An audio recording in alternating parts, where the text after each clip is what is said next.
Okay, this is one of my favorite rejections that I've received. Cindy has a very lyrical writing voice, and the circular storytelling was a very unique choice, but in the end, it wasn't the right fit for me. It was a bit too sad and literary feeling for my personal taste. This editor clocked me right there.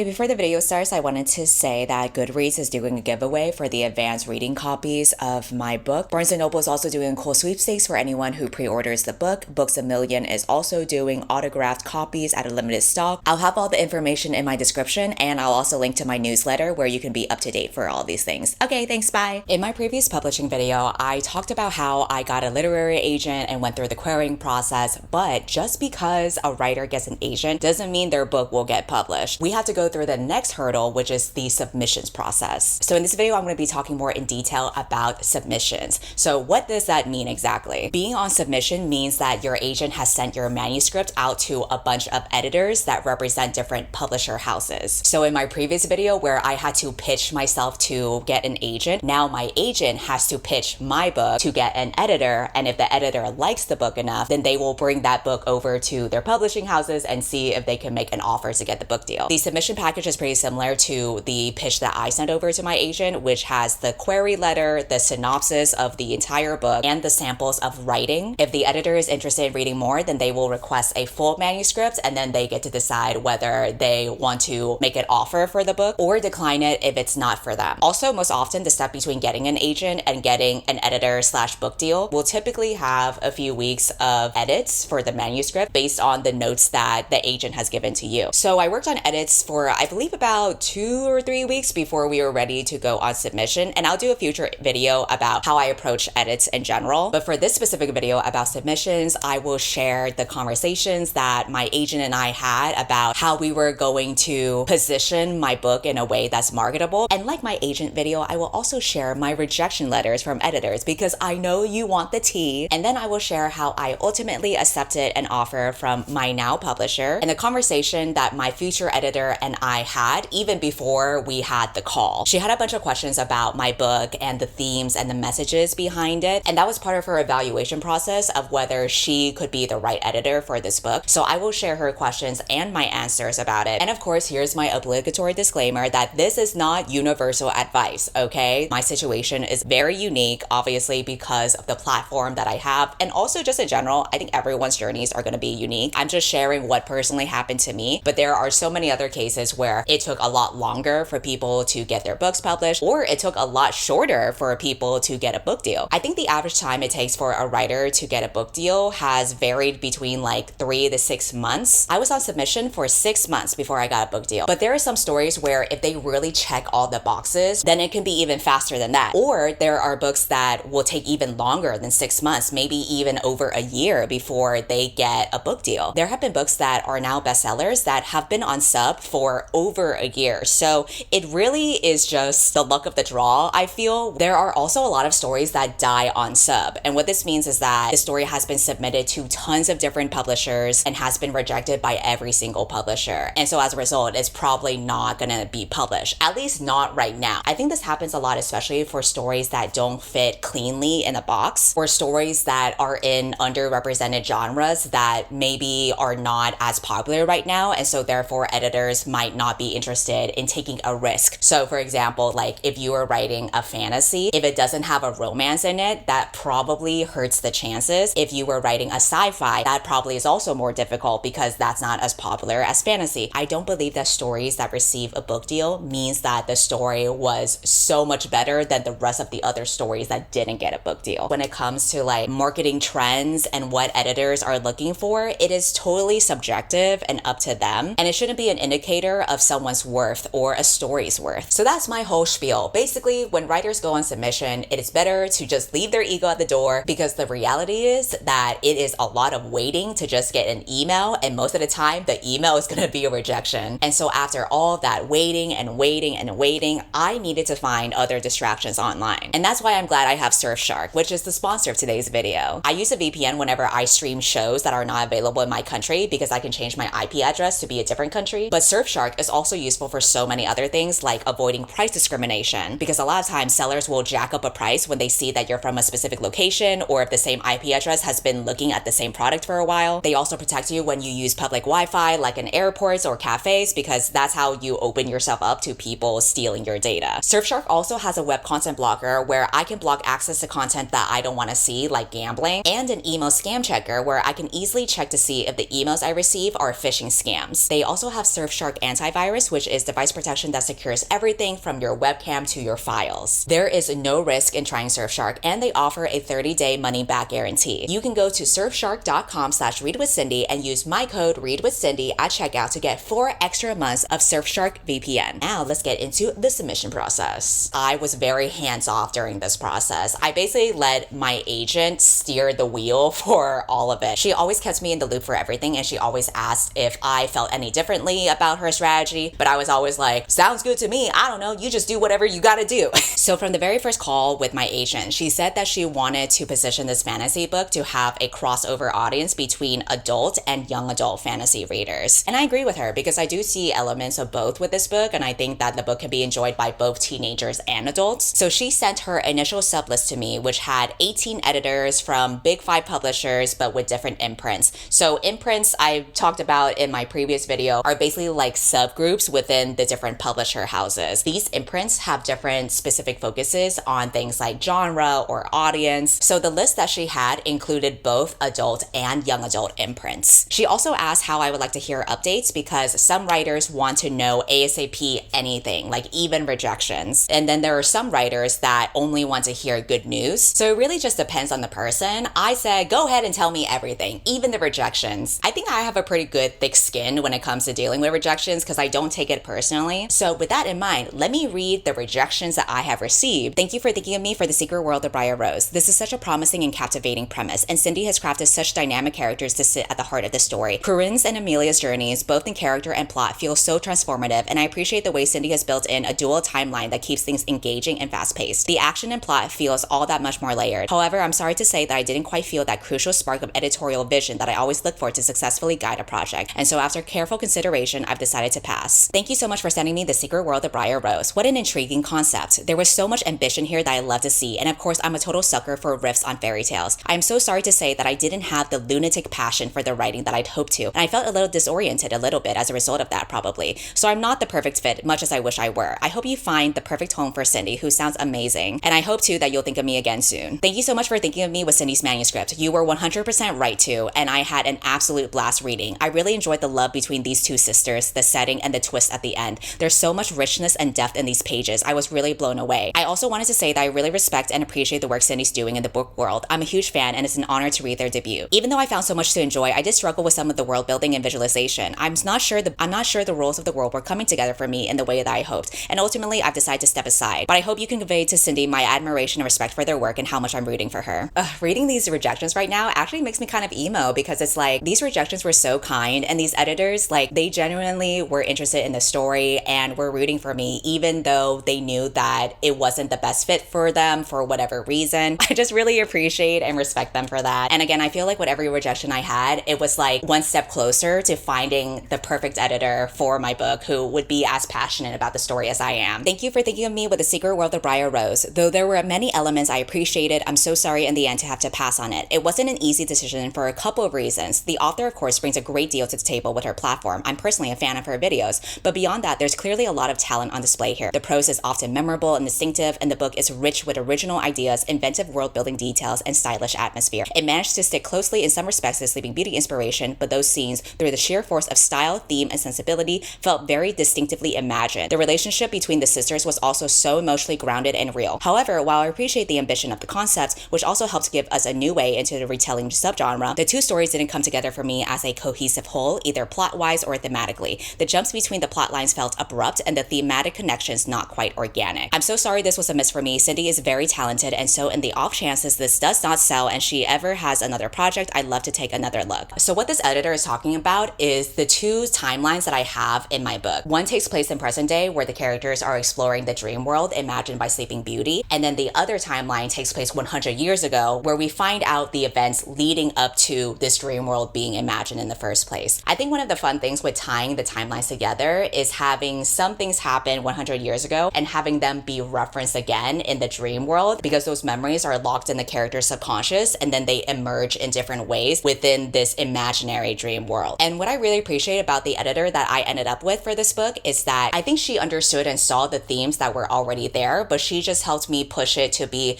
even more stronger or more present throughout the story. And I can talk more about that when I get to her later in this video. But what I appreciate about this editor who had rejected the story, as well as like the other editors who have rejected this, is that they said a lot of nice things and are even familiar with my channel or are even fans of my channel, and yet they were willing to pass on this book because they knew that it wasn't the right fit for them. So I really appreciate that a lot of these editors did not let biases get in the way or let my platform be the only motivator for them to give an offer. That makes me have so much respect for them because it shows that they are basing their decisions on what they can be passionate about rather than going for a story that will give them a quick buck. Okay, this is one of my favorite rejections that I've received. Cindy has a very lyrical writing voice and the circular storytelling was a very unique choice, but in the end, it wasn't the right fit for me. It was a bit too sad and literary feeling for my personal taste, and I tend to prefer my protagonist to show a bit more agency and have more plans and hope for the future than what I'm seeing here. The reason why this is one of my favorite rejections is because I love stories that are sad and literary feeling. So I think the fact that like this editor described it in that way, even though it was a rejection, I was like, okay, good. I'm giving the effect that I want it to be. And my protagonists definitely are on the more passive side because it is Sleeping Beauty. She chose to sleep forever instead of dealing with the real world. And yeah, nobody has any hope for the future. This editor clocked me right there. And actually looking at the imprint that this editor represents, a lot of their young adult books there are on the more happy and optimistic side. So again, that makes sense why my book probably wouldn't be the right fit for them. I took a look and while there's a lot to love here, this doesn't feel like the right fit for my list at this time. Thanks again for sending this my way. As you know, I was so excited to read something by Cindy. Although I love Cindy's writing here, I just wasn't as captivated as I had hoped to be by the plot. Fairy tale retellings are a bit hard for me to get into. Unfortunately, I'll have to pass. If Cindy has anything else down the line, I'd love to take a look. I was able to read this over the past couple days and unfortunately, I don't think it's quite right for me. Ultimately, I had trouble connecting with the story. However, I absolutely adore Cindy. I'm gonna love it if you kept me in mind for future projects of hers. Thank you for your patience as I reviewed the manuscript. I have a soft spot for fairy tale retellings, and Cindy has imagined a wonderfully atmospheric take on Sleeping Beauty here. Combined with her wonderfully lush voice, swoony romance, and palpable stakes, it was my pleasure to dig in. That said, I'm afraid I didn't feel as much of an overall connection as I had hoped. As much as I enjoyed, I'm afraid I wasn't quite feeling the extra special spark that speaks to the right editor fit, and I wasn't fully connecting with Corinne and Amelia as a result. Given this, I will be stepping aside on this project. Thank you for the update, and I'm so glad I had the chance to read this. The world and characters are so intriguing, and the writing is strong. That said, I'm not quite the right editor for this, as I found myself enjoying it more as a reader than editor, if that makes sense. I'm glad there's interest, and I truly hope it lands in a perfect home for it. I've been such a fan of Cindy since before I entered publishing even, and I'm truly rooting for her. I found it really interesting that this person said that they enjoyed it more as a reader than an editor, and it makes me think about this common verbiage that we're seeing in these rejections where they say that it didn't give them an editorial spark for inspiration. And so it makes me kind of wonder if like there are editors who can really enjoy stories, but they might not have a strong POV when it comes to how to edit the book. And maybe that is another reason why they will reject a book. Another example is from this response. Thanks so much for sharing The Secret World of Briar Rose, and congrats again on the interest. I was definitely drawn in by the premise here. It's a fresh and intriguing take on Sleeping Beauty, but in the end, I never quite found myself with a clear editorial vision for the story, and so I'm afraid I'm not the right match for this one. But overall, a lot of the general sentiment from the rejections seems to be that they didn't fall enough in love with the story for them to be willing to make an offer. They would say stuff like, I'm going to step aside here as I didn't fall in love with this one as much as I had hoped. I really enjoy Cindy's writing but couldn't quite fall into the story. I'd love to read more from her though, so please do keep me in mind for the next one. This has an intriguing premise and unique world building elements, but I'm sorry to say I just didn't love the story enough to see this book for our list. I'm afraid this one isn't for me. I just don't love it. I enjoyed the read. Cindy's writing is engaging and this is such a fun concept. I also really appreciate the queer spin on this retelling. That said, I wasn't loving this quite enough to feel it's an absolute must-have for our list. Though I think the concept is absolute gold and that Cindy is such a talent, I'm afraid I was just having a difficulty connecting to the overall tone. Therefore, I'm so sorry to say that I don't think I'd be the best editor for this one. These last 2 weeks have been a haze, but I kept coming back to Cindy's book. She's a talented writer and there was a lot that I loved, but I'm afraid I had a few projects closed this month and this didn't stand out enough to pursue. I'm afraid that I'm regretfully passing. I just didn't fall completely engrossingly head over heels for it, and I'm sure Cindy will be in better hands with an editor who has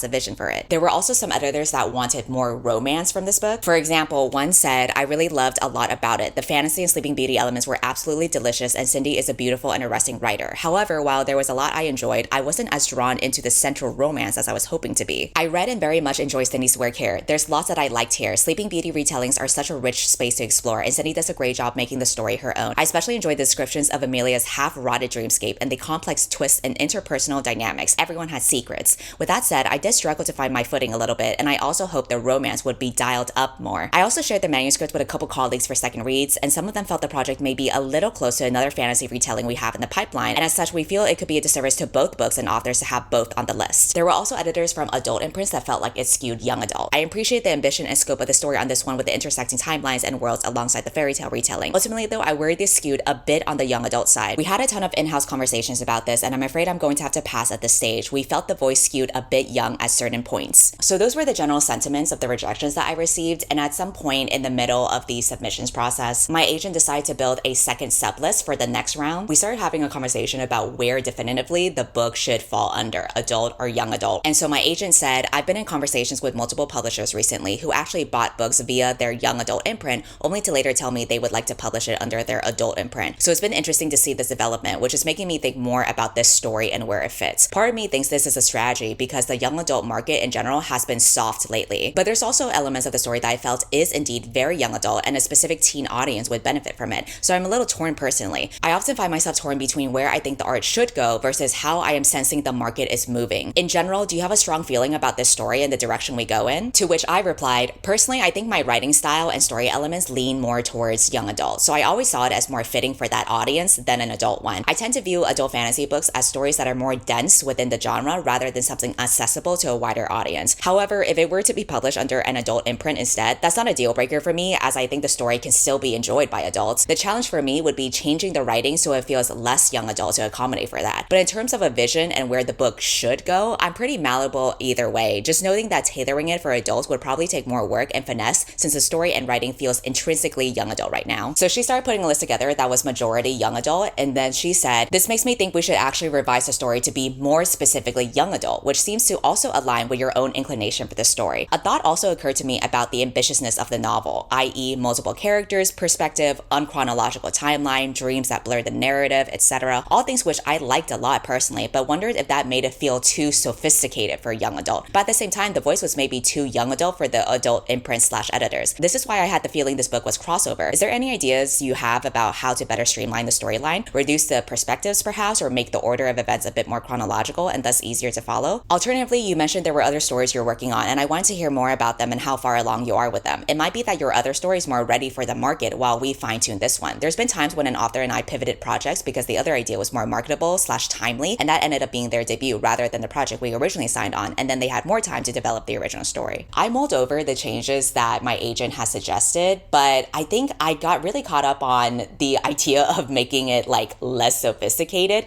because I didn't really think that the elements I had in the story were too sophisticated or too complicated for teenagers. A lot of the features that she mentioned were also the same things that I liked about the story. So I replied, for revising the story to be more young adult, my gut reaction is to not change the ambitious elements of the story. Multiple character perspectives, unchronological timeline, dreams that blur the narrative, as both you and I liked these elements, and I think those things are a large part of the story that make it unique. I don't think those elements are too sophisticated for young adults since there have been books with similar qualities. The Raven Cycle and the Dream Thieves with the abstract timeline and trippy dream sequences since a main character can pull things out of dreams. Furyborn, which has dual timelines and perspectives 1,000 years apart. Six of Crows and Gilded Wolves, which has multiple perspectives. And The Hazelwood, which has a dual narrative of present day versus fairy tale world and trippy sequences when they merge. Do you think the reason why young adult imprints have been passing us is because they find these elements too complex or more adult? I remember sentiments of it being too sad and literary feeling, but other than that, the general sentiment was just that it didn't spark their editorial vision, so I'm not sure how to revise from there. As for the other story I'm working on, I have barely started jotting down ideas and don't have an actual outline yet, so it's unlikely I would have anything close to ready to publish before Briar Rose. I also think it's even more ambitious than Briar Rose was, just to make both of our lives harder. I'm gonna redact the rest of my message because it talks about the other story idea I have for a possible second book, but again, we are not even close to even starting it. I told her what it was about, and she says, I do like that redacted idea as well, and honestly, it's these ambitious projects that drew me to your writing in the first place. So my agent and I got on a call, and she said, you know, the more that I think about it, the more I don't think it's necessary to dial down or change the elements of the book, and she said that none of the feedback that she had received gave her were any red flags for us to go back and revise the story altogether. Usually when there's a need to revise and resubmit, there are clear directions for what exactly the story needs to change. And she felt like the feedback that we received didn't indicate that we needed to go back to the drawing board. She mentioned some of the rejections that had wanted more romance as an example, because while it is true that I could dial up the romance a lot more and make it like the center focus of the story, I don't have to do that because that's not like the point of the story. So I really appreciate that she knew that if there were to be changes or dramatic revisions for the story, it should actually be purposeful to like the core part of the story rather than being pulled in different directions from different feedback that obviously comes from subjective taste. And again, I also really respect the editors for knowing that this wasn't to their taste and that they didn't want to make an offer for a book that they weren't fully in love with. And so it's better to find an editor who's already aligned with that kind of vision. And she said that if I was comfortable with it, we can keep trying with this current manuscript as is until we find the right editor and team who gets the story. And so as a result of everyone involved in this being so thoughtful and considerate and decisive about whether this book was for them or not, it ultimately led for me and this book to find the right editor who was aligned with the vision that I had for the story and knew how to make it even better. There was an editor named Zareen who came from an imprint called Coquilla. I mentioned them in my introduction video for my book because I think this publisher is really great. They are an imprint under Penguin Random House. This imprint specifically centers on historically marginalized stories. Everyone who works at the imprint, from the founder and president to the editors, all the way to the assistants, like top to bottom, they were all either women or non-binary people of color, which is just rare to see in publishing in general. I also read articles about this imprint regularly dealing with book bans because a large percentage of the books under this specific imprint has been banned due to their focus on marginalized stories. And so I think the fact that they're so steadfast in their mission, along with their team actually reflecting their mission, it gave a lot of green flags to me. The biggest green flag that I got was before the call, my agent mentioned that the editor had a couple of questions about my book first before considering it. I asked if it was possible to see the questions beforehand just so that I can think about what to say. So Zareen's ended up sending me a whole ass letter, and I was like, damn, these questions are getting deep into the story. Am I writing like an English paper right now about my own book in response? There's so much I enjoyed about the world you've created in the secret world of Briar Rose. When I edit novels, my intention is to help the creator to build out their vision for the story as opposed to inserting my own ideas into the work. However, it's a much smoother process and my understanding of the world meshes with the creator's intentions. To that end, I put together some questions for us to consider as we discuss your novel. I was like, damn, okay, these are really thoughtful questions here before what might be an offer. So I gotta act like I'm fucking smart here and type out my answers because I know if I try to say it during a video call, I'm not gonna be eloquent at all. So I replied with my own letter saying, thank you for taking the time to read the book and considering it with such a deep level of thought. To summarize my vision for the story, I intended it to be one that explores how we cope with depression and grief through escapism and imagination, the beauty and consequences of that, and how we might heal and make a better reality/world through community. There are other layers I hoped that would elevate this vision, like what these themes mean for marginalized people, immigrants like Corinne,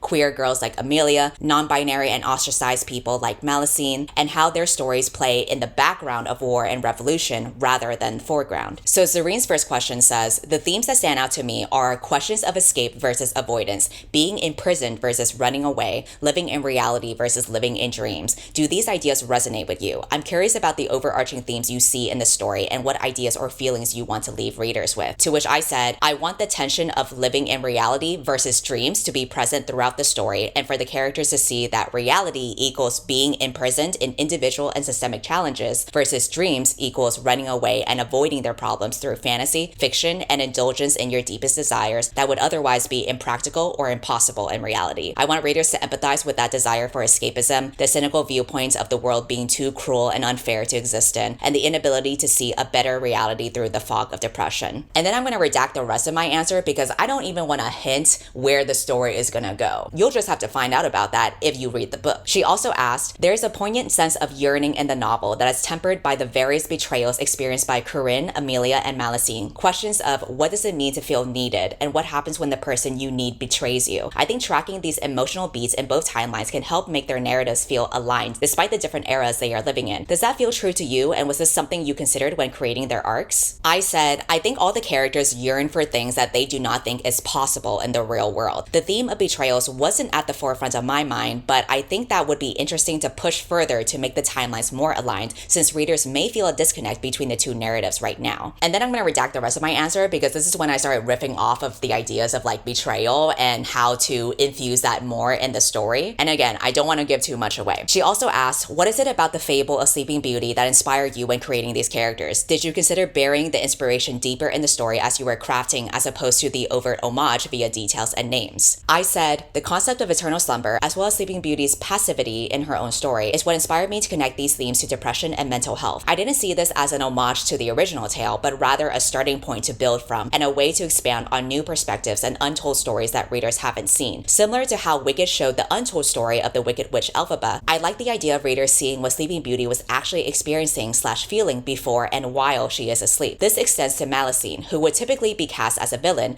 and Corinne, a woman of color in poverty who would ordinarily be forgotten in the background as another body left behind in war. I like the idea that this book can technically be canon to the Sleeping Beauty fable because it follows the events while showing there is much more to the story that happened behind the scenes. The next question was, what does it mean in the context of the novel to be someone who believes in fairy tales? How does it align with someone who experiences the impacts of the other world? Our thoughts, dreams, and beliefs have a big impact on our behaviors. Do the obstacles characters face in the other world correspond to the challenges people can face when tackling mental and emotional issues in reality? I said, in the context of the novel, someone who believes in fairy tales is someone who wishes for a better world/story/life than they're currently living in reality. They yearn for something simple, predictable, easy. Systemic issues like poverty are erased with magic, and disabilities are quote-unquote cured. Amelia's dream world follows this on a surface level. You aren't poor, hungry, or permanently injured, and you can look and be anything you want. But if you aren't able to repress or compartmentalize your issues, like Corinne, then the trauma you bring from the real world will slip through the cracks and affect the environment. Corinne's constant obstacles in the dream world correspond with her, redacted because I go into detail about specific events that happen in this story that are aligned with the eternal struggles and grief that she deals with. And then I'm going to redact a whole other paragraph because this is when I talked more in detail about the other world as an example of how fairy tales don't work, but I get too specific into it that it would be considered spoilers. Similarly, the last question was related to the previous question, is there symbolic importance to the amulet? And I am not even going to say what my answer for this was because, again, that would be spoilers. The reason why I don't want to give too much away in this public video before the book comes out is not just because of spoiling the events that happen in the story,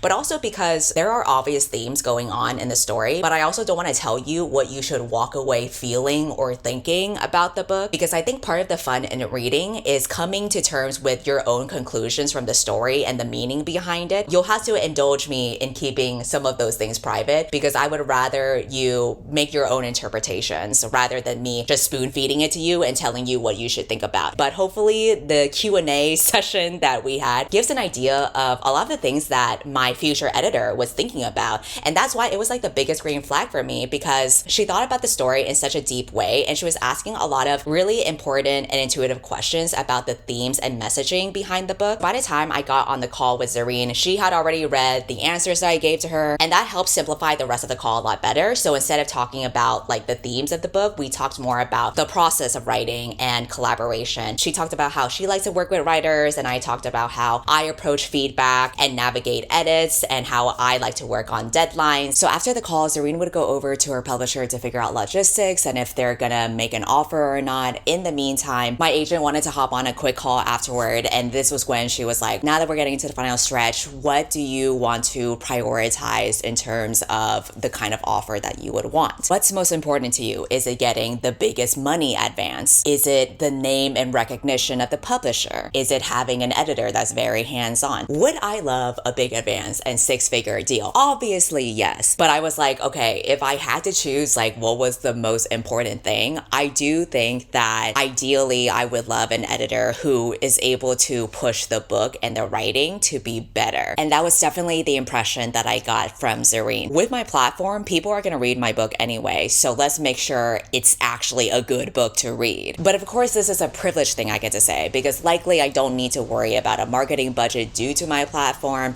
and because I already have a full-time regular job on my own, I don't need to turn to being an author as another full-time job. So I don't need to prioritize money. I can just do this simply for the love of the game. And so that's why when an author does get to a point of receiving an offer, it's a completely personal decision whether they decide to take it or not and what they decide to prioritize. As we now know, Zareen did make an offer and I did accept it, and now the book is officially going to be published. And so as I was prepping this video, I decided to hit her up with some questions just for people who are curious, because I was actually curious myself. So the first question I had asked her was, what made you decide to make an offer? And she said, I love stories with complicated family relationships, coming of age angst, and personal growth that feels hard-earned and bittersweet. Tao's pitch made it clear your story would deliver on all those fronts. I also asked her the same question that I asked my agent in the previous publishing video, which was, how much do you think having a platform helps for this stage of the process? To which my editor said, a platform might get your book read a bit quicker on submission, but there's no guarantee a content creator's audience will transfer to their published work. Publishers generally don't bank on follower counts, with rare exceptions. For example, one consideration might be audience content alignment. A cooking channel can reasonably expect some percentage of their audience to buy a cookbook, but if that creator writes a novel, it is less clear any of their online audience will be interested, even if that novel includes recipes or centers food. Their followers are there for the service they provide, and a novel is a completely different emotional experience. It surprises me for her to say that publishers don't bank on follower accounts, because I feel like we have seen cases of that being a thing, and I would assume that my platform still has a factor into it. But then again, considering I was on submission for 6 months and I got quite a few rejections, maybe the truth does lie somewhere in the middle. I mean, I don't think I'm that terrible of a writer for the quality to be a problem, considering, as we know, there are many books out there who have been published where the writing quality is not that great. And for whatever reason, it does get published anyway. So I think it just goes to show that it is a very subjective business. And so that concludes my video about the submission process. The next video I will make about my book will be the book cover design process. And that was a really fun process. So I will share with you all of the initial sketches and the brief that I sent over to the artist, and how the cover transformed from all the different stages, from sketches to the final product. I'll probably post it in January, just because in December I want to post my end of year wrap up for books that I've read. But if you tune in for next time, I hope that you enjoy. It will definitely be a much more visual heavy video as opposed to me just reading a bunch of emails out loud. In the meantime, I hope you have warm and safe holidays ahead,